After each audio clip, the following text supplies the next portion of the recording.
يستعد الفريق الأول لكرة القدم بالنادي الأهلي لاستئناف مشواره في دور المجموعات ببطولة دوري أبطال أفريقيا بعد التعادل السلبي مع فريق شباب بلوزداد الجزائري في المباراة المؤجلة من الجولة الرابعة والتي أقيمت بين الفريقين في الجزائر.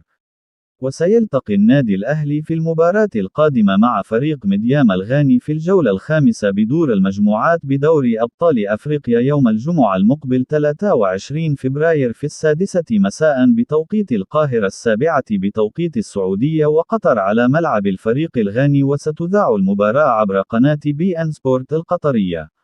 ويتصدر النادي الأهلي ترتيب المجموعة برصيد 6 نقاط، بينما يتواجد فريق شباب بلوزداد في المركز الثاني ب5 نقاط بفارق الأهداف عن فريق يانج أفريكانز الذي يتواجد في المركز الثالث بنفس الرصيد، وفي المركز الرابع مديام الغاني برصيد 4 نقاط.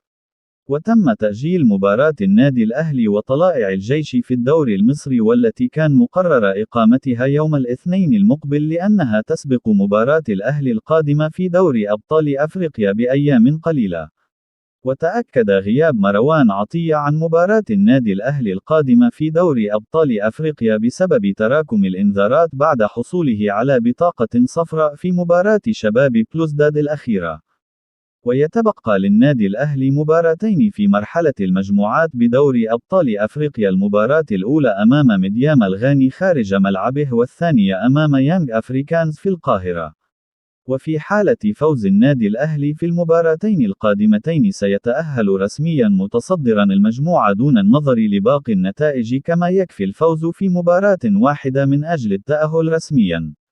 وفي حالة تعادل النادي الأهلي في المباراتين القادمتين سيتأهل رسميا لربع نهائي دوري أبطال أفريقيا، حيث سيرتفع رصيده للنقطة الثامنة بشرط عدم خسارة فريق شباب بلوزداد أمام بطلي تنزانيا وغانا.